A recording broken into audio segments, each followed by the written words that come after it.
retrouvés déconfinés, eh bien, il y en a 110 000 en Belgique qui vont rester confinés parce qu'il y a des contrôles, comme des contrôles de police, qui les empêchent de sortir de chez eux.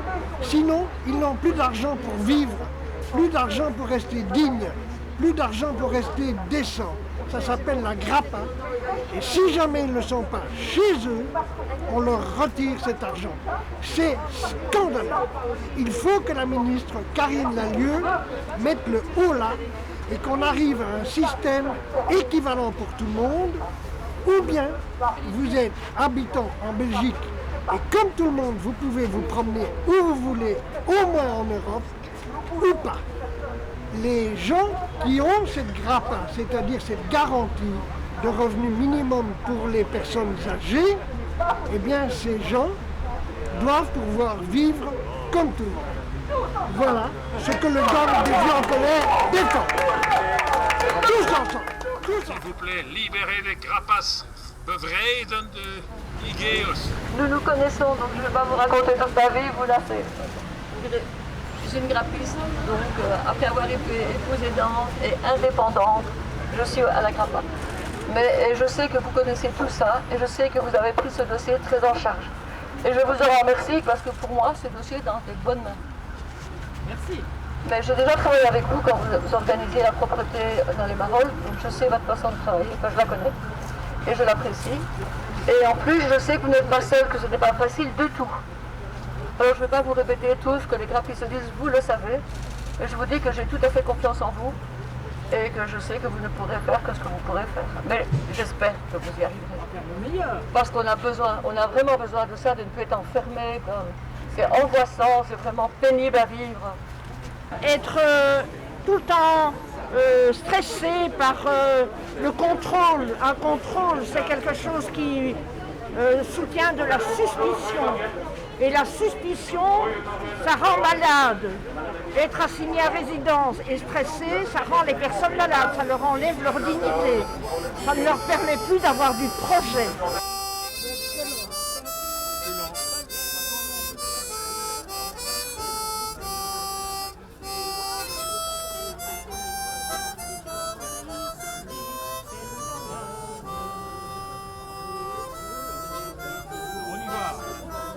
La grappa est une vraie bouée de sauvetage pour les femmes.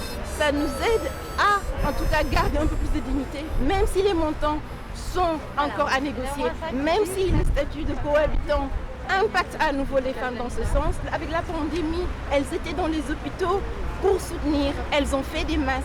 Là, on leur demande de rester à la maison, de ne pas être libre. Est-ce qu'il faut être cadre de grandes entreprises? Il faut être député européen pour pouvoir être libre et jouir de sa pension, de pouvoir voyager. Donc on est pauvre, on reste à la maison, on est contrôlé. Là, la dignité de la femme et la dignité humaine est interrogée. On voudrait que ça change pour les femmes et pour la liberté et l'égalité.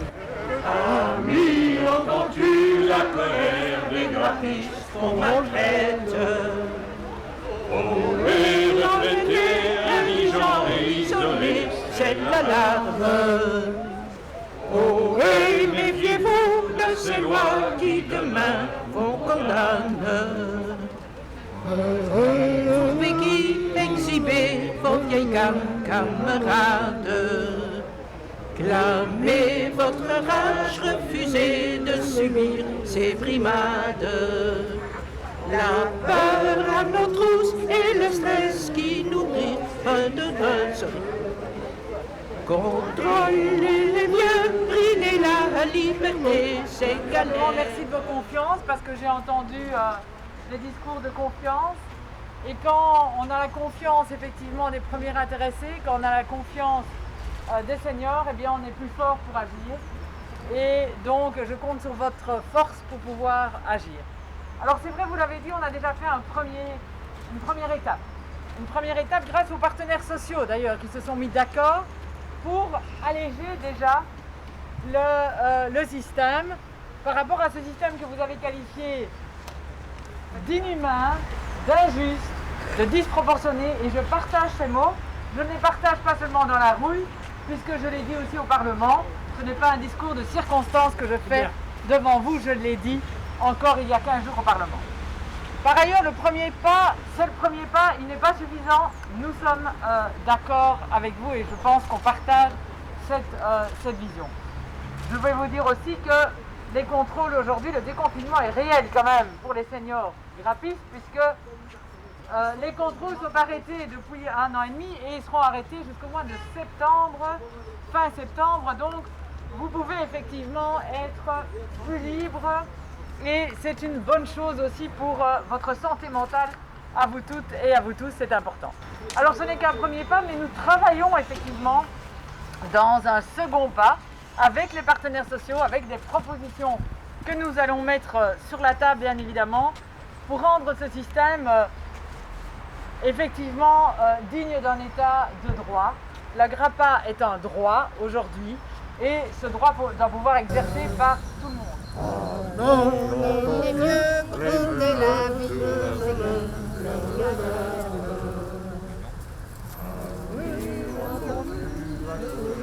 Des grappistes qu'on maltraite.